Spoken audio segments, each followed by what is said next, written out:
আশা করি তোমরা সবাই ভালো আছো। তোমার চ্যানেলে তোমাদের সবাইকে স্বাগতম। তো স্বাভাবিকভাবে আমরা যে বিষয় নিয়ে আলোচনা করেছি আমাদের উচ্চ মাধ্যমিক 4th সেমিস্টার কম্পিউটার অ্যাপ্লিকেশন নিয়ে। তো আমরা উচ্চ মাধ্যমিক 4th সেমিস্টার কম্পিউটার অ্যাপ্লিকেশন বইয়ের দিকে যদি লক্ষ্য করি, আমরা মোট বইয়ে কিন্তু আমরা 3টে অংশ পাবো। টোটাল আমাদের যে পার্টগুলো রয়েছে তার মধ্যে basic of operating system, database management system এবং ফাউন্ডেশন অফ আর্টিফিশিয়াল ইন্টেলিজেন্স, এই 3টে মোট অংশ রয়েছে। তো তোমাদের বলে রাখি, এই 3টে অংশের স্পেশাল কোশ্চেনগুলো নিয়েই কিন্তু তোমাদের জন্য সাজেশন তৈরি হয়েছে। তো প্রথম আলোচনা আমাদের ইউনিট 1-এর বেসিক অফ অপারেটিং সিস্টেম, এই পার্টটা থেকে। তো স্বাভাবিকভাবে এই বেসিক অফ অপারেটিং সিস্টেমের মধ্যে কিন্তু মোট 4টে অংশ রয়েছে।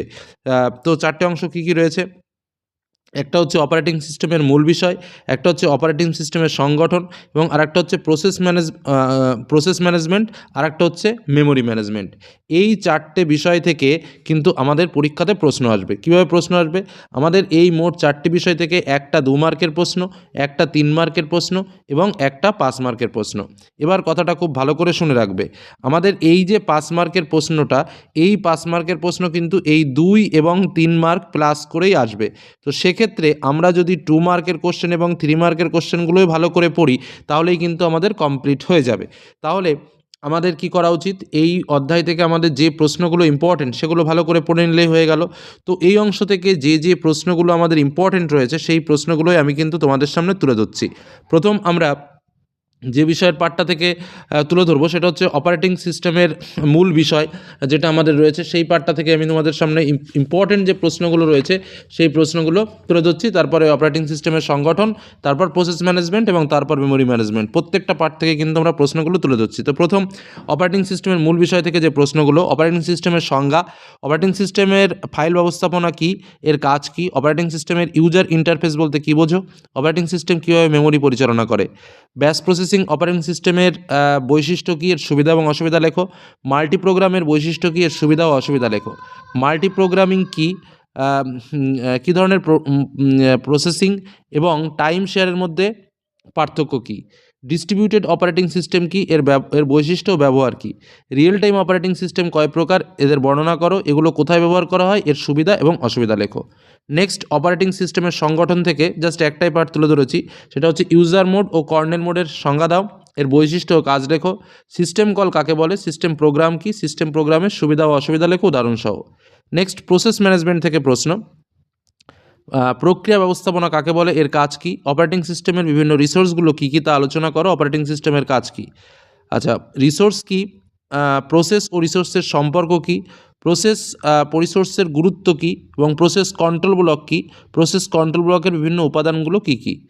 নেক্সট, পিসিবি এর সুবিধা ও অসুবিধাগুলো লেখো, শিডিউলিং কী, কয় প্রকার ও কী কী, নন এমটিভ শিডিউলিং এবং প্রিএমটিভ শিডিউলিং এর সংজ্ঞা ও সুবিধা ও অসুবিধা লেখো। ডেডলক বলতে কী বোঝো, ডেডলক ঘটার শর্তগুলো কী কী, এবং আরেকটা কোশ্চেন, এফসিএফএস শিডিউলিং এর বৈশিষ্ট্য, সুবিধা ও অসুবিধা লেখো। নেক্সট আমাদের পার্ট যেটা রয়েছে সেটা হচ্ছে মেমোরি ম্যানেজমেন্ট। মেমোরি ম্যানেজমেন্ট থেকে প্রশ্নগুলো কী কী: মেমোরি ম্যানেজমেন্টের গুরুত্ব ও কাজ লেখো, ফিজিক্যাল অ্যাড্রেস স্পেস বলতে কী বোঝো, এর বৈশিষ্ট্য, সুবিধা ও অসুবিধাগুলো লেখো। লজিক্যাল অ্যাড্রেস স্পেস কী, এর বৈশিষ্ট্য, সুবিধা, অসুবিধা লেখো। স্থির বিভাজন বলতে কী বোঝো, এর বৈশিষ্ট্য, সুবিধা ও অসুবিধা লেখো। ভেরিয়েবল বা ডায়নামিক পার্টিশনিং বলতে কী বোঝো, এর সুবিধা ও অসুবিধা ও বৈশিষ্ট্য লেখো। পেজিং কাকে বলে, পেজিংয়ের সুবিধা ও অসুবিধাগুলো লেখো। সেগমেন্টেশন কী, সেগমেন্টেশনের দুটি সুবিধা ও অসুবিধা লেখো। এবং ভার্চুয়াল মেমোরি বলতে কী বোঝায়, এর সুবিধা ও অসুবিধা ও গুরুত্ব লেখো, কার্যপদ্ধতি সহ। তো এই হলো আমাদের প্রথম যে অংশটা আছে, অর্থাৎ অপারেটিং সিস্টেমের বিষয়, অপারেটিং সিস্টেমের সংগঠন, প্রসেস ম্যানেজমেন্ট এবং মেমোরি ম্যানেজমেন্ট থেকে কিন্তু আমি তোমাদের প্রশ্নগুলো শেয়ার করলাম। এই প্রশ্ন কটাই যদি তোমরা ভালো করে প্র্যাকটিস করতে পারো, তোমরা কিন্তু এখান থেকে মোট 10 মার্কস কমন পেয়ে যাবে। ঠিক আছে, এটা কিন্তু মাথায় রাখবে। এর পরবর্তীতে আমাদের যে আলোচনা রয়েছে সেটা হচ্ছে আমাদের পরবর্তী পার্ট, অর্থাৎ সেটা হচ্ছে ডেটাবেস ম্যানেজমেন্ট সিস্টেম। ঠিক আছে, তো এবার আমরা শুরু করি পরবর্তী পার্ট, ডাটাবেস ম্যানেজমেন্ট সিস্টেম সম্পর্কে আলোচনা।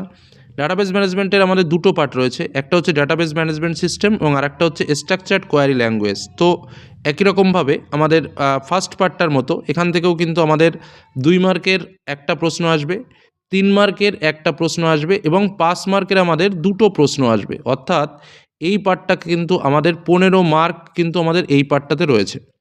তো 5 মার্কের প্রশ্ন ঠিক ফার্স্ট পার্টে যেমন আমাদের 2+3 আকারে পরীক্ষায় আসার সম্ভাবনা ছিল, এখানেও কিন্তু আমাদের ইউনিট 2তেও কিন্তু 5 মার্কের প্রশ্ন 2+3 আকারে আসার সম্ভাবনা রয়েছে। তো কী কী প্রশ্নগুলো আমাদের ইম্পর্টেন্ট রয়েছে, আমি দুটো পার্ট অর্থাৎ ডেটাবেস ম্যানেজমেন্ট সিস্টেম আর একটা হচ্ছে স্ট্রাকচার্ড কোয়ারি ল্যাঙ্গুয়েজ, দুটো পার্ট থেকেই প্রশ্নগুলো তোমাদের সামনে শেয়ার করছি। প্রথমে ডেটাবেস ম্যানেজমেন্ট সিস্টেম থেকে প্রশ্নগুলো শেয়ার করি। প্রথম প্রশ্ন, ডেটাবেস কি? ডেটাবেস ম্যানেজমেন্ট সিস্টেমের দুটি সুবিধা ও দুটো অসুবিধা লেখো। ডেটাবেস ম্যানেজমেন্ট সিস্টেমের ত্রুটিগুলো কী কী? ডেটাবেস ম্যানেজমেন্ট সিস্টেমের 3টি স্তরের নাম লেখো এবং প্রেজেন্টেশন বা উপস্থাপনা স্তর সম্পর্কে আলোচনা করো। ডেটাবেস আর্কিটেকচারের বিভিন্ন লেয়ার বা স্তরের নামগুলো কী কী? ডেটাবেজে উপস্থাপন বা প্রেজেন্টেশনের স্তরের কাজ কী, বা ডেটাবেজে ডেটা ম্যানেজমেন্টের স্তরের কাজ কী? ডেটা ইন্ডিপেন্ডেন্স বা ডেটাবেস স্কিমা এবং লজিক্যাল ডেটা ইন্ডিপেন্ডেন্স এবং ফিজিক্যাল ডেটা ইন্ডিপেন্ডেন্স এর সংজ্ঞা দাও। এন্টিটি রিলেশনশিপ মডেল ও হায়ারার্কিক্যাল মডেল এর সংজ্ঞা দাও। ডেটাবেস ইনস্ট্যান্স এবং ডেটাবেস ল্যাঙ্গুয়েজের সংজ্ঞা দাও। তারপরে কিছু ইম্পর্টেন্ট সংজ্ঞা রয়েছে, তার মধ্যে DML, DCL, ER model, entity, attribute. আর primary key, foreign key, super key, candidate key, এই কিগুলো সম্পর্কে এক্সট্রা তথ্য কিন্তু তোমাদের জানতে হবে, কারণ এগুলো আলাদা 2 মার্কস হিসেবে কিন্তু আসতে পারে। আচ্ছা, নেক্সট আমরা চলে আসবো এসকিউএল অর্থাৎ স্ট্রাকচার্ড কোয়ারি ল্যাঙ্গুয়েজ থেকে ইম্পর্টেন্ট প্রশ্ন। ডাটা ডেফিনেশন ল্যাঙ্গুয়েজ এবং ডাটা ম্যানিপুলেশন ল্যাঙ্গুয়েজের সংজ্ঞা এবং এগুলো 4টি করে কমান্ডের নাম জেনে রাখবে। এসকিউএল ডেটা টাইপ বলতে কী বোঝো? এর যে কোনো 4টি ডেটা টাইপের নাম লেখো। ক্যারেক্টার ডেটা টাইপের উদাহরণ কী? নিউমেরিক ডেটা টাইপ কাকে বলে উদাহরণ দাও। মাই এসকিউএল সফটওয়্যার চালু করার পদ্ধতি কী? এসকিউএলে অপারেটর কত প্রকার ও কী কী? প্রত্যেক প্রকার অপারেটরের সংজ্ঞা ও 2টি করে উদাহরণ দাও।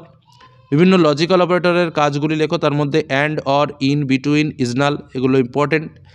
কার্যপদ্ধতি অনুযায়ী এসকিউএলকে যে ধরনের কমান্ডগুলো আমরা দেখতে পাই, প্রত্যেক প্রকার কমান্ডের সংজ্ঞা উদাহরণসহ লেখো। দেখো এই জায়গাটার না সাজেশন দেওয়া সম্ভব নয়, কারণ কোনটা কোনটা দেবে তার কোনো গ্যারান্টি নেই।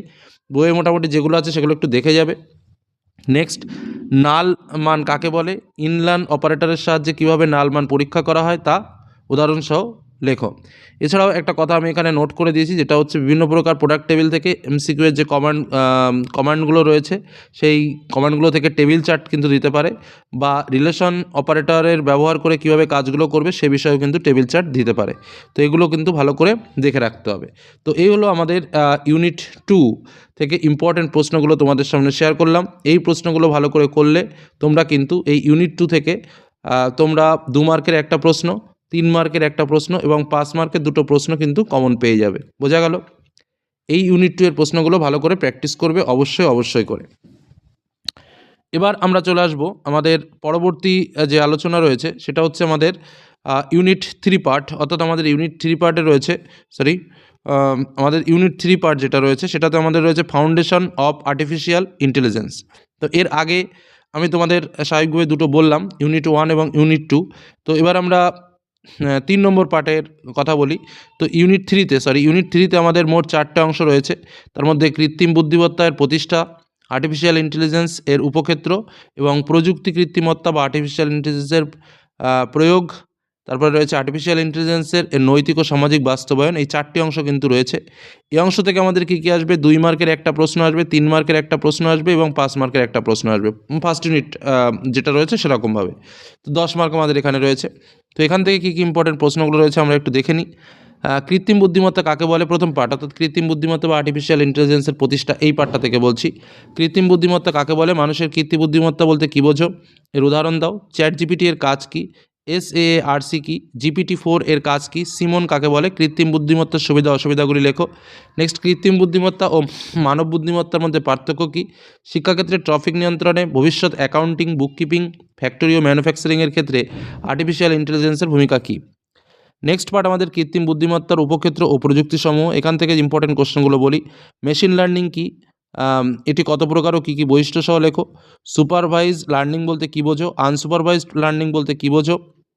এর বৈশিষ্ট্য ও সুবিধা অসুবিধা লেখো। ক্লাসিফিকেশন ও রিগ্রেশন কাকে বলে উদাহরণ দাও। রেইনফোর্সমেন্ট লার্নিংয়ের 2টি সুবিধা অসুবিধা লেখো। ইনফোর্সমেন্ট লার্নিং কীভাবে কাজ করে, উপাদানগুলো কী কী? ক্লাস্টার পরিগ্রেশনের মধ্যে পার্থক্য কী? নিউরাল নেটওয়ার্ক বলতে কী বোঝো? ডিপ লার্নিং কাকে বলে, এর বৈশিষ্ট্য লেখো। নিউরাল নেটওয়ার্ক ও ডিপ লার্নিংয়ের মধ্যে পার্থক্য লেখো। ন্যাচারাল ল্যাঙ্গুয়েজ প্রসেসিং বলতে কী বোঝো? কম্পিউটার ভিশন বলতে কী বোঝো? কম্পিউটার ভিশনের 2টি প্রয়োগ ও কার্যপ্রণালী লেখো। এটা ভিশন, ঠিক আছে। তারপরের পার্ট আমাদের যেটা রয়েছে তারপরের পার্ট আমাদের যেটা রয়েছে সেটা হচ্ছে কৃত্রিম বুদ্ধিমত্তা বা আর্টিফিশিয়াল ইন্টেলিজেন্সের প্রয়োগ। এখান থেকে যে ইম্পর্টেন্ট প্রশ্নগুলো রয়েছে, যে ক্ষেত্রগুলিতে কৃত্রিম বুদ্ধিমত্তা প্রয়োগ হয় সেরকম কয়েকটি ক্ষেত্রের নাম লেখো। আর্টিফিশিয়াল ইন্টেলিজেন্স জালিয়াতি শনাক্তকরণ বলতে কী বোঝো? জেনারেটিভ আর্টিফিশিয়াল ইন্টেলিজেন্স কী? অ্যালগরিদমিক ট্রেডিং এর সুবিধা ও অসুবিধা কী? ঝুঁকি মূল্যায়ন বলতে কী বোঝো? ঝুঁকি মূল্যায়নের জন্য যে কোনো 4টি আর্টিফিশিয়াল ইন্টেলিজেন্স টুলের নাম লেখো। নেক্সট, গ্রাহক পরিষেবায় এআই এর উপাদানগুলোর নাম কী কী? এআই এর সুবিধাগুলো কী কী বর্ণনা করো। নেক্সট, চ্যাটবট কি এর 3টি শ্রেণীবিভাগের নাম করো এবং বিভিন্ন ক্ষেত্রে চ্যাটবটের প্রয়োগগুলির নাম লেখো। নেক্সট, শিক্ষাক্ষেত্রে ব্যক্তিগত শিক্ষা ব্যবস্থায় জালিয়াতি শনাক্তকরণ, অর্থনীতিতে গ্রাহক পরিষেবায় এআই এর গুরুত্ব আলোচনা করো। নেক্সট পার্ট আমাদের আর্টিফিশিয়াল ইন্টেলিজেন্সের নৈতিক এবং সামাজিক প্রভাব, অর্থাৎ আমাদের লাস্ট পার্ট। এখান থেকে যে প্রশ্নগুলো রয়েছে, এআই সিস্টেমের পক্ষপাত বলতে কী বোঝো? এটি সমস্যাজনক কেন? এআইয়ের 4টি পক্ষপাতের নাম লেখো, পক্ষপাতের উদাহরণ দাও। কিভাবে এআই সিস্টেমকে পক্ষপাতমুক্ত রাখা যায়? দ্বিতীয় প্রশ্ন, এআই কীভাবে কর্মসংস্থানে প্রভাব ফেলেছে? কীভাবে সমাজে অসমতা বাড়তে পারে? এআইয়ের কোনো নৈতিক নীতিমালা থাকা উচিত কিনা সে বিষয়ে তোমার মন্তব্য জানাও। নেক্সট, কর্মসংস্থানের ক্ষেত্রে, শিক্ষাক্ষেত্রে এআই এর নেতিবাচক প্রভাব মানিয়ে নেওয়ার জন্য কর্মীদের কী কী কৌশল অবলম্বন করা উচিত? এই হলো আমাদের প্রশ্ন। থার্ড পার্ট থেকে ইম্পর্টেন্ট প্রশ্নগুলো শেয়ার করলাম ইউনিট 3 থেকে। তো আমি তোমাদের জন্য এর আগে যেটা বললাম, অর্থাৎ ইউনিট 2 এর প্রশ্নগুলো ভালো করে প্র্যাকটিস করবে, ইউনিট 1 এর প্রশ্নগুলো ভালো করে প্র্যাকটিস করবে এবং ইউনিট 3, এই 3টে পার্টে আমরা যে প্রশ্নগুলো তোমাদের জন্য স্পেশাল আকারে শেয়ার করেছি, এগুলো যদি কেউ কমপ্লিট করতে পারো তাহলে কিন্তু পরীক্ষায় কম্পিউটার অ্যাপ্লিকেশন নিয়ে আর কোনো সমস্যা থাকার কোনো কথা নয়। এটুকুই তোমাদের বলবো, ভালো করে প্র্যাকটিস করো, ভালো করে প্রশ্নগুলো দেখে যাও। আর ওই সেকেন্ড পার্টে বা সেকেন্ড ইউনিট টেস্টে আমাদের যে পার্টটা রয়েছে সেই পার্টের তোমাদের যে এক্সট্রা কিছু কিগুলো রয়েছে বা কোডগুলো রয়েছে সেগুলো কিন্তু একটু জেনে যেতে হবে। হ্যাঁ, বিভিন্ন অপারেটরগুলোর নাম, এই যে এগুলো যেটা আমি তোমাদের বলেছি, বিভিন্ন ডেটা টাইপগুলোর নাম, সেগুলো কিন্তু জানতে হবে। বিভিন্ন কমান্ডগুলোর নাম, এগুলো সম্পর্কে একটু এক্সট্রা জানতে হবে। এই হলো তোমাদের 4th সেমিস্টার সম্পূর্ণ যে সাজেশন, সেই সাজেশন তুলে ধরলাম। ধন্যবাদ।